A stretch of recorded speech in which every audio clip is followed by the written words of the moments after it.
I want to talk about stuttering and how well I am apparently at hiding my stutter. Most people, when they hear of a stutter, once again, just like Tourette syndrome, people expect it to be extreme because people apparently only understand things when it's extreme. So with me, just like Tourette's, I mean, my Tourette's isn't severe, but I have tic attacks where I have multiple tics back to back. See, like, that was a stutter, that was a block. So people, and I mean, I don't, I try not to get angry with people whenever they say that my speech sounds normal, because really it's a compliment.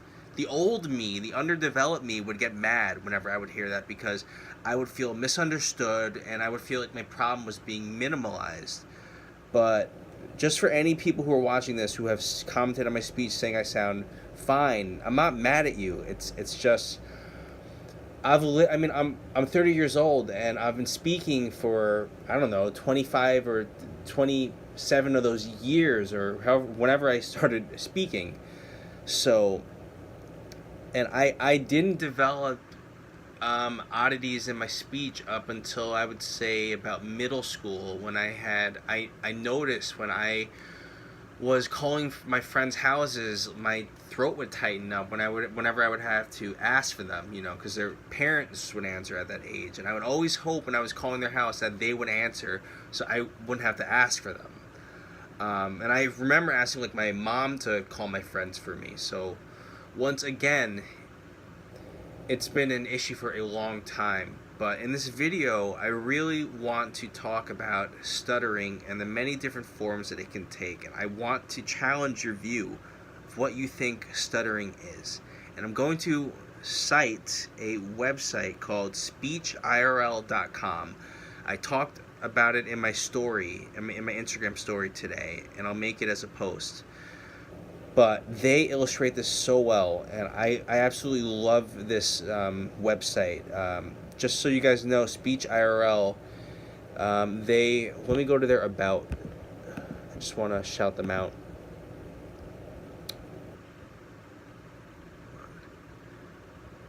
Speech IRL was founded in 2013 as a small private speech therapy practice. Today, we are a group of clinicians, coaches, and creators helping individuals and businesses change the way that they communicate. So there you have it. And I'm reading a blog post by them. And I am going to block in this video reading this out loud. So this is going to be frustrating. But the post is called "The Stuttering Block." Quotations. I have trouble speaking sometimes. The words don't come out fluent, or they don't come out at all. This happens especially when I'm excited, nervous, or during stressful situations. End quote. And I could relate to this because, me being in my room speaking to a camera doesn't exactly simulate normal speaking moments that I would have, like when I'm ordering something at a restaurant or making a phone call. These are all very stressful situations for me, depending on the day. Okay. So, quotes. No, not stuttering, just stuck. End quote. And that's what a speech block feels like. It feels like I am stuck. I would compare it to, I don't know, if you've ever tried to pack a full suitcase and like you're trying to push everything in, or you're trying to pull it out and it's like there's that force. It's just really frustrating. Okay, so stuttering is when people repeat or prolong sounds, right? Wrong. And that's exactly right. So what is stuttering? Stuttering in its simplest form is any disruption to fluency. This could be repetitions, like I just did, like reading it, like repetitions. Prolongations, like stutter, I believe that would be a prolongation. Or blocks, which is my life story, which is where like I would try to say my name, like my name is, I mean, it would just be like tensing up. My name is Marco. That would be fluent, but my name is Marco would be would be kind of a semi-block slash. Okay, so anyway.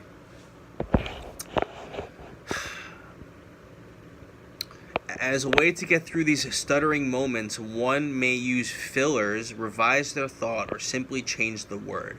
These are all things that I've done. Fillers would be like or yeah.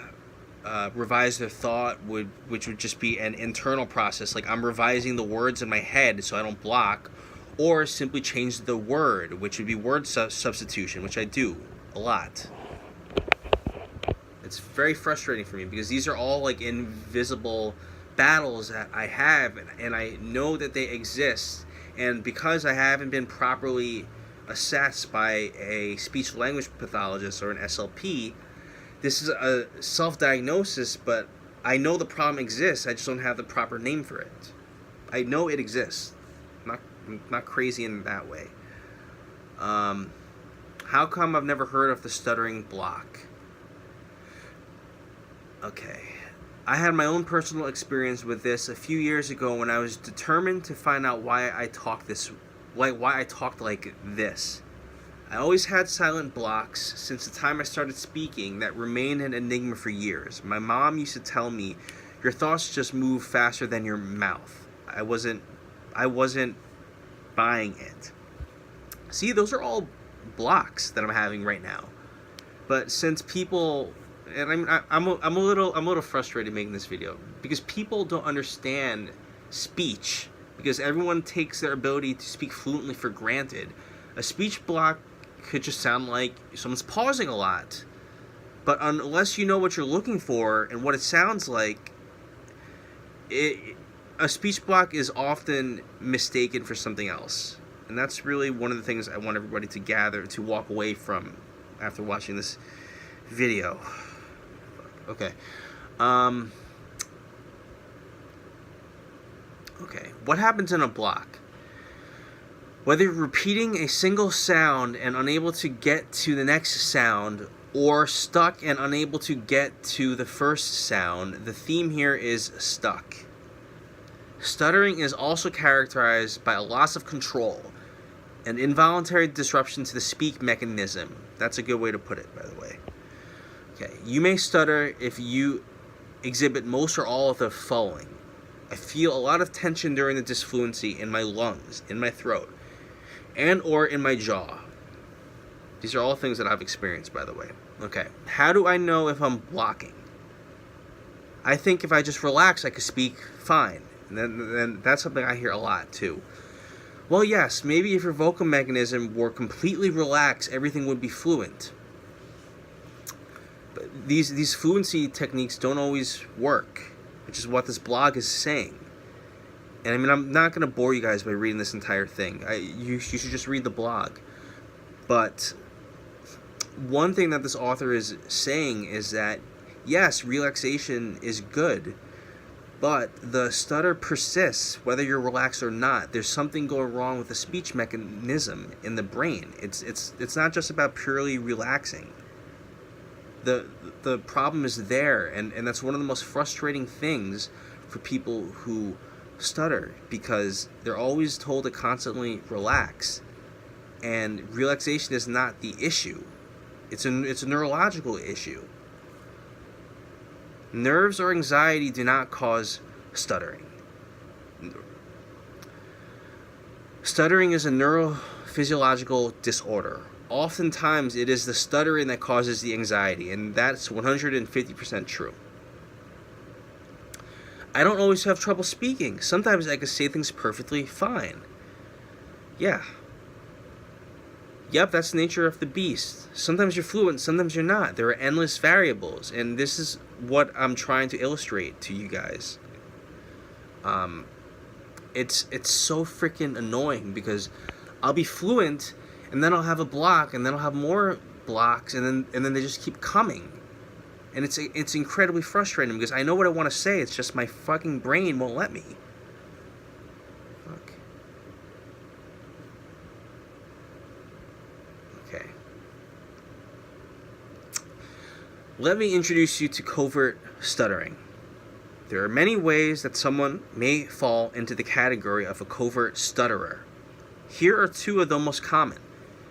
Number one, no one really knows you stutter. This is me, by the way. People may hear a little disfluency, but you pass it up as normal slip-ups. When an unavoidable block occurs, you may change the word or pretend you forgot the word. And I've experienced this. I don't remember the exact word that I blocked on, but it was something like grass or book. It was something as basic as that. It wasn't a complicated word. And I pretended like I forgot it until the block passed, and then my friend was my friend looked at me in disbelief. They're like, "There's no way that you forgot that word."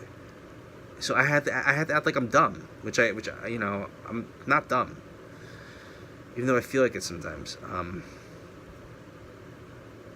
People know you stutter or have some sort of speech impediment, but it's the elephant in the room. Family, friends, and or co-workers have heard you stutter, but no one talks about it. You may feel intense shame about your speech. Now, this would be my mother who stutters, and she's never had it analyzed. I don't think she's ever gone to a speech language pathologist, but I feel like this is her. So, once again, these are issues that happen. I feel like many people, people are misinformed. They think that they know what stuttering is. Stuttering can take many different forms. So please don't minimize someone that says that they stutter. Chances are, obviously, the person knows themselves better than you do. And yeah.